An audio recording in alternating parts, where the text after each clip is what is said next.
ইনকিলাব মঞ্চের কর্মসূচি চলছে শাহবাগে। সেখান থেকে বিস্তারিত জানাতে আমাদের সাথে যুক্ত হচ্ছেন সহকর্মী শুভ খান। শুভ, মঞ্চ থেকে কি বক্তব্য উঠে এসেছে এবং পরবর্তী কর্মসূচি নিয়ে তারা কিছু বলেছেন কিনা?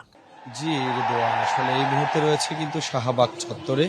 আপনারা জানেন যে আসলে আজকে দুপুরে উসমান হাদির নামাজের জানাজা শেষে তাকে কিন্তু ঢাকা বিশ্ববিদ্যালয়ে নিয়ে আসা হয় এবং ঢাকা বিশ্ববিদ্যালয়ে আনার পরে 3টা 50 মিনিটে কবি কাজী নজরুল ইসলামের পাশেই কিন্তু আসলে তাকে সমাধি দেওয়া হয়। তারপরে সারাদিনই কিন্তু আসলে শাহবাগ চত্বরে কিন্তু উসমান হাদিকে নিয়ে যে স্লোগান, তার হত্যার বিচারের দাবি, সেটি কিন্তু চলমান রয়েছে। আপনাদেরকে যদি আমরা এই মুহূর্তে শাহবাগের চিত্র আসলে দেখানোর চেষ্টা করি, যে দেখতেই পাচ্ছেন যে শাহবাগে এখনও কিন্তু হাজার হাজার হাজার মানুষ কিন্তু এখনও অবস্থান করছেন এবং আপনারা জানেন যে উসমান হাদির যে হত্যা, সেই হত্যার যে বিচার, সেই বিচারের দাবিতে কিন্তু এই সকল মানুষ, ছাত্র জনতা কিন্তু আসলে সেই বিচারের দাবিতেই তাদের এই অবস্থান কর্মসূচি। এবং তারা এখান থেকে বলছেন যে 24 ঘন্টার মধ্যে যদি উসমান হাদির হত্যাকারীকে আটক করতে না পারেন, সেক্ষেত্রে তারা এই রাজপথ ছাড়বেন না। একই সাথে উপদেষ্টাদেরকে নিয়েও তারা কথা বলছেন, সরকারকে নিয়ে কথা বলছেন এবং এখানে আসলে উসমান হাদির পরিবারের সদস্যরাও এসেছিলেন দাফন শেষে। তো এখানকে যারা রয়েছেন, ছাত্র জনতা জুলাই অভ্যুত্থানে যারা অংশগ্রহণ করেছিলেন, তারাই কিন্তু এখানে রয়েছেন।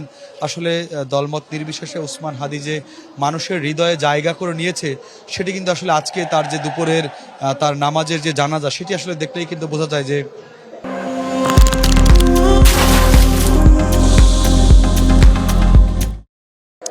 আপনারা দেখেছেন যে সংসদ ভবনের সামনে, সংসদ ভবনে তার যে জানাজা হয়েছে, সেখানে কিন্তু লাখ লাখ মানুষ দেশের বিভিন্ন প্রান্ত থেকে, রাজধানীবাসী কিন্তু আসলে দলমত নির্বিশেষে কিন্তু আসলে ছুটে এসেছে তার নামাজের জানাজায় অংশগ্রহণ করতে। তারপরেই কিন্তু তাকে আসলে সেখান থেকে নিয়ে আসা হয় ঢাকা বিশ্ববিদ্যালয়ের যে কেন্দ্রীয় মসজিদ, সেই মসজিদের পাশেই কিন্তু তাকে নিয়ে আসা হয় এবং সেখানে যে কবি কাজী নজরুল ইসলামের যে সমাধি রয়েছেন, সেই সমাধিতে তাকে 3টার সময় নিয়ে আসা হয়। তারপরে কিন্তু 3টা 50 মিনিটে তাকে দাফন করা হয়। সেখানে বিভিন্ন রাজনৈতিক দলের নেতাকর্মীরা উপস্থিত ছিলেন, বিশেষ করে এনসিপির নেতাকর্মীরা এবং ডাকসুর যে ভিপি তিনি ছিলেন এবং ঢাকা বিশ্ববিদ্যালয়ের যে উপাচার্য, তিনিও কিন্তু সমাধিতে ছিলেন। এখনও কিন্তু সেখানে যে তার সমাধিতে কবরস্থানে কিন্তু যে মাটি দেওয়ার একটি বিষয় রয়েছে, সেটি কিন্তু মানুষ দিচ্ছেন, মানে তার একটি সময় কিন্তু বেঁধে দেওয়া হয়েছিল।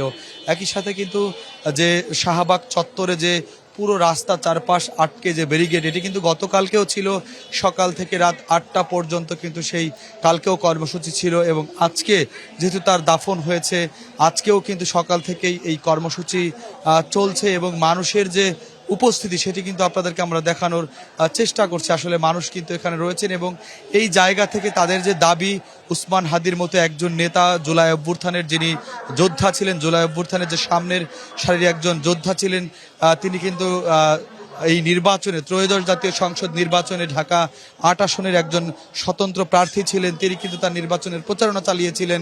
একই সাথে তারকে যেদিন গুলি করা হয়, তার আগের দিন কিন্তু নির্বাচনের যে তফসিল, সেই তফসিল ঘোষণা করা হয়।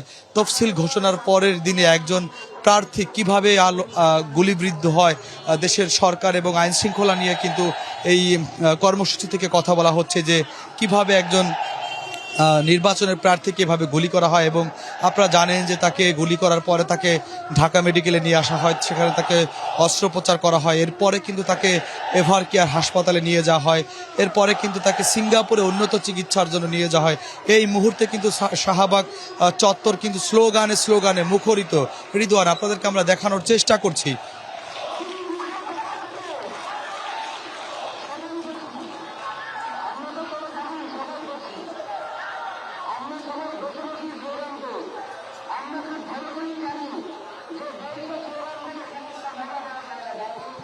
জি রিদওয়ান, দেখছিলেন যে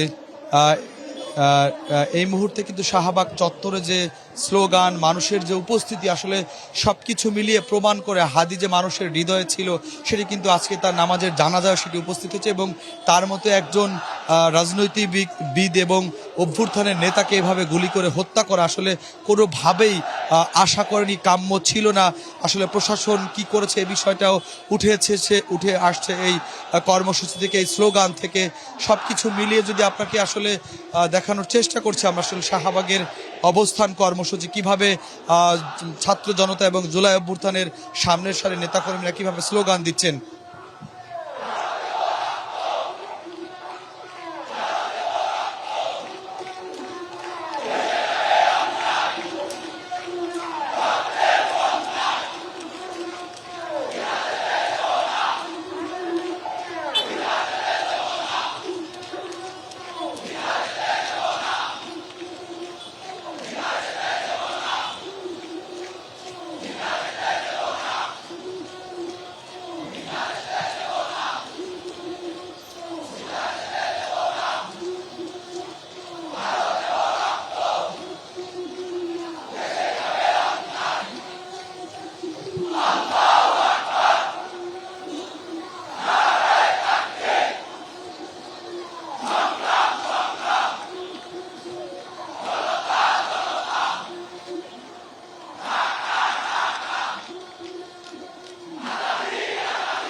জি রেদওয়ান, আপনাকে আমরা দেখানোর চেষ্টা করছিলাম যে এই মুহূর্তে শাহবাগের চিত্র। আপনারা জানেন যে আসলে গতকালকেই কিন্তু হাদির যে মরদেহ সেটি কিন্তু সিঙ্গাপুর থেকে নিয়ে আসা হয়, এরপর সেই মরদেহটি কিন্তু হিমাগারে রাখা হয়। তারপরে কিন্তু আজকে দুপুরে কিন্তু যে সংসদ ভবনে তার নামাজের জানাজা শেষে তাকে ঢাকা বিশ্ববিদ্যালয় কেন্দ্রীয় মসজিদের পাশে কবি কাজী নজরুল ইসলামের যে সমাধি তার পাশে কিন্তু তাকে 3:50 দাফন করা হয়।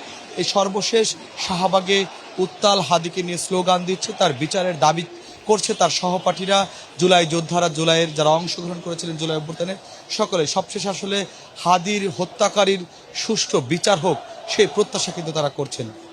সর্বশেষ যদি আপনার মাধ্যমে আমরা শুনছিলাম এবং দেখছিলাম স্লোগানে মুখর শাহবাগ চত্বর। ধন্যবাদ আপনাকে।